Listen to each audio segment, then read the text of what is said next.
Hello guys and welcome back to the channel. So today I want to talk to you about one of my biggest investment mistakes, and I thought there's a few reasons to make this video. One of them is I don't have a video for tonight and I couldn't think of any video to make.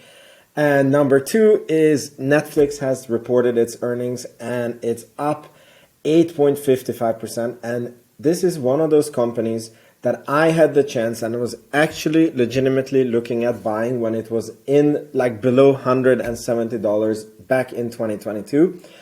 I could go back and find the SMSs between me and my dad when we actually talked about buying this company.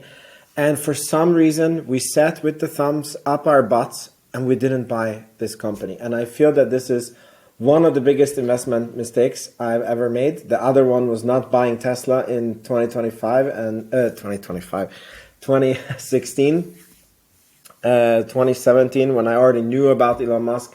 I understood that he was going to be the richest man on the planet. And somehow I didn't connect that the only way that that could be done is that his stocks go up in value. Don't ask me how. We don't all start with buying Palantirs at $8 and Rocket Lab at $4.22. That's the Vince version. I don't know, two point something. We learned. So I wanted to talk to you about why we missed it, what was it that led to this really, really bad decision, and how we can avoid this. So basically, as you're someone who follows this channel, I hope you're subscribed, by the way, and I hope you press the like button. Then you know that I used to be a technical investor and then I became a very, very long-term investor simply because I was trading all the time on the stock market, and I outperformed the S&P 500 by like 1 or 2%. And I realized if I would have just spent the time that I spent on analyzing the companies and trying to find the perfect entry point and exit point, if I would have spent that time working at McDonald's here in Sweden and I would have just invested that money into the S&P 500, I would have done better. And I changed, never looked back, bought Palantir at 12, then bought more at 10, then bought more at 8, then bought more at 6. And in the last 2 years, I think the portfolio is up. I did another video and it's late in the evening and I'm very bad with the numbers, but I think the portfolio is up some outrageous amounts, like over 100% in 2 years. And completely outdid the S&P, like outperformed the S&P 500. Last year, I think I did 2 trades. I sold Tesla and I bought Rocket Lab, and it was maybe 10 minutes. Obviously, there was a lot of time on analyzing the company, so not going to lie about that. But it's still ridiculous that with 1/10 the effort, we created like, I don't know, 5x the result. The portfolio was up 100 and something $1,000, $150,000, $160,000. I'm bad with the numbers and I made other videos about it, so you can fact check me there. So the point is, I want to invest in companies that I can safely have my money in for the next 10 to 20 years. So that means that if I go to sleep and wake up from a coma in 20 years, I don't want to have a company where there is a bankruptcy risk, or where there is a disruption risk, or where there is, competitors that are going to take over. And there is not a lot of companies like this. And then these type of companies have to be at an attractive price. And in 2022,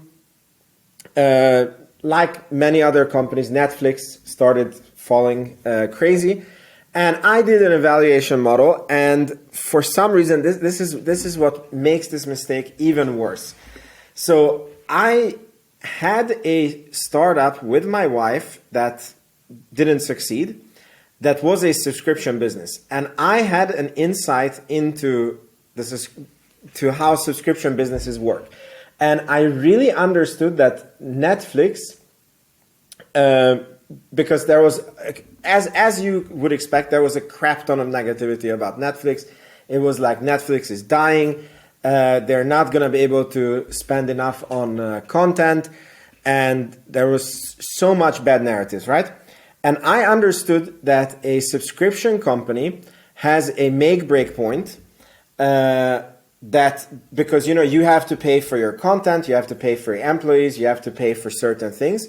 And let's say that it takes you 200 million subscribers to pay for all those bills. So you have 180 million subscribers, you're losing money. You have 200 million subscribers, you are break even. But then anything that goes over, it becomes basically 100% profit. So I understood that Netflix was basically just arrived into being profitable, and I understood that for them to go from 200 million to 250 million to 300 million, they don't need to add more content because they were already creating so much freaking content that I think when we were looking at them, they were releasing like one big movie or series per week, and if you're an individual user, you can't even watch that amount of things. So they don't need to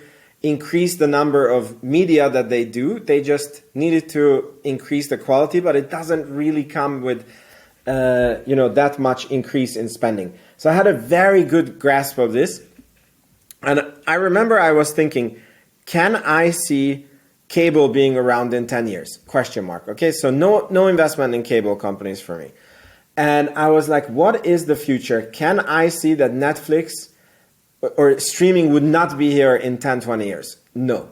Could I see Netflix, shrink in 10 years? No way. The question was just how much bigger would this company be? And I even understood at what pivotal point they were at, in their business development. And I did this table. And for some reason at that time, I was really into trying to buy Tesla at a right price, and Netflix was falling, right? And then I did a table and I was like, okay, very pessimistic numbers. I was like, if Netflix would reach below $175, it would be a crazy deal. It would be like 30% per year. I remember I showed this valuation to my dad. I couldn't find it for this video. And we talked about it, but we were not planning to buy Netflix. And then Netflix, let me just show you the stock chart. I realize it's maybe better to give context to this. So my point was, I never thought Netflix would hit that price. And then, this day happened. And then this was a really bad earnings. It was bad earnings. And the price kept falling and falling and falling. And I was like, it's coming close to our price, but it's never going to hit it. And then the magic happened. For a few days, it went below this price. And I remember SMSing with my dad. And this was the biggest mistake. Just because you're not planning to buy the company. And we had money on the broker account that was available. We didn't have it locked into any position. And we were not agile or flexible enough to understand that we got a once-in-a-decade opportunity to buy this amazing company. And somehow we sat with our thumbs up our butt cheeks and we didn't do anything. And the rest is history. And we would be 3x up. Today, the stock is probably 10% up, something like that. Depends on what happens on the earnings call. So we would be on the way to having 4x our money in less than 2 years.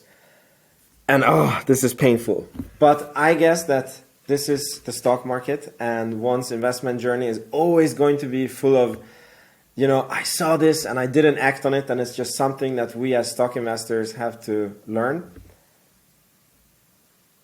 And at least I got Palantir, at least I got Rocket Lab. I built out substantial positions on those two. And, you have to be thankful and very happy for what you got. And I am. But this is a very, very good case study that I felt like I needed to share with you guys. And hope it makes you a better investor. Definitely made me a better investor.